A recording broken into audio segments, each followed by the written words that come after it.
Hello, ಹಾ, ಎಲ್ಲೋ ನಂದ್ 2,000 ಕೊಡ್ತೀನಿ ಅಂತ ಮೊನ್ನೆ ಇಸ್ಕೊಂಡು ಹೋಗ್ಬಿಟ್ಟು ಇನ್ನೂ ಕೊಟ್ಟಿಲ್ಲ. ಕೊಡ್ತೀನಿ ಮಚ್ಚ. ಯಾವಾಗ ಕೊಡ್ತೀಯಾ? ನಿಂಗೇನ್ 2,000 ತಾನೇ ಬೇಕು? ಹ್ಮ್, ನಾನು ಕ್ವಶನ್ ಕೇಳ್ತೀನಿ, ಅದಕ್ಕೆ ಕರೆಕ್ಟ್ ಆಗಿ ಆನ್ಸರ್ ಕೊಟ್ಬಿಡು. 2,000 ಅಲ್ಲ, ನಿಂಗೆ 5,000 ಕೊಡ್ತೀನಿ. 5,000? ಹಾ, ಸರಿ ಕೇಳೋ, ಅದ್ ಏನ್ ಕೇಳ್ತೆ ಕೇಳೋ. ಒಬ್ಬ ಅಪ್ಪ ಮನೆಗ್ ಬಂದಿ ಅವ್ರ ಮಗಂಗೆ ನಾಯಿ ಹೊಡೆದಂಗ್ ಹೊಡಿತಾನೆ, ಯಾಕಂದ್ರೆ ಅವ್ನ್ ಕುಡ್ದಿದ್ದ. ಹಾ, ಇವಾಗ ಇದ್ರಲ್ಲಿ ಕುಡ್ದಿದ್ದ ಯಾರು ಹೇಳು?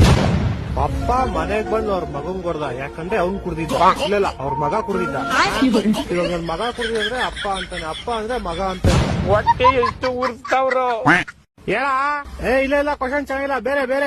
ಸರಿ ಅಪ್ಪ, ಆಯ್ತು. ಈ ಕ್ವಶನ್ಗೆ ನೀನ್ ಬರೀ ಹೂನಾ ಅಂತ ಆನ್ಸರ್ ಮಾಡ್ಬೇಕಷ್ಟೇ. ಆಯ್ತು ಕೇಳು. ನಿಮ್ ಮನೆಯವ್ರು ಗೊತ್ತಾ ನೀನ್ ದಿನ ದೇವಸ್ಥಾನದ ಮುಂದೆ ಕೂತ್ಕೊಂಡು ಭಿಕ್ಷೆ ಬೇಡ್ತೀಯ ಅಂತ? ಹೂ ಗೊತ್ತು. ಗೊತ್ತಾ? ಇಲ್ಲ ಗೊತ್ತಿಲ್ಲ. ನಿಮ್ ಮನೇಲಿ ಗೊತ್ತಿಲ್ವಾ ನೀನ್ ಭಿಕ್ಷೆ ಬೇಡೋದು? ಒಂದೊಂದಲ್ಲ ಅದೆಲ್ಲ ಗೊತ್ತಿಲ್ಲ ನಂಗೆ. 2,000 ಹಿಂಗ್ ಕೊಡ್ತೀಯ ಕೊಡಲ್ವಾ? ಅಷ್ಟೇ ಸಾಕು. ಸರಿ ಆಯ್ತು, ಇವಾಗ ಫೈನಲ್ ಕ್ವಶನ್ ಕೇಳಿಸ್ಕೊ. ಇದಕ್ಕೆ ನೀನ್ ಆನ್ಸರ್ ಹೇಳಿದ್ರೆ ನಿನ್ ಕಾಸು ನಿಂಗ್ ಸಿಕ್ದಂಗೆ ಅನ್ಕೋ. ಸರಿ ಆಯ್ತು ಕೇಳು. ದೇವ್ರಿಗೆ ಅಂತ ಮಾಡಿದ ಪ್ರಸಾದನ ಸ್ವಲ್ಪ ದೇವ್ರ ಮುಂದೆ ಇಟ್ಬಿಟ್ಟು ಆಮೇಲೆ ಎಲ್ಲಾರ್ಗು ಹಂಚ್ತಾರೆ. ಆದ್ರೆ ದೇವ್ರಿಗೆ ಅಂತ ಹಾಕಿದ ದುಡ್ಡನ್ನ ಸ್ವಲ್ಪ ಆದ್ಮೇಲೆ ಎಂತಕ್ಕೆ ಎಲ್ಲಾರ್ಗು ಹಂಚಲ್ಲ? ಹೌದು ಮಚ್ಚ, ಇಷ್ಟು ವರ್ಷದಿಂದ ಈ ಕ್ವಶನ್ ನನ್ ತಲೆಗ್ ಬಂದೇ ಇರ್ಲಿಲ್ಲ. ನಿನ್ ಕಾಸು ನಾನಲ್ಲ, ದೇವಸ್ಥಾನದ ಪೂಜಾರಿ ಕೊಡ್ಬೇಕು. ಹೋಗೋರ್ನ ಕೇಳು. ಹ್ಞೂ ಮಚ್ಚ, ಇವಾಗ್ಲೂ ಕೇಳ್ತೀನಿ ತಾಳು.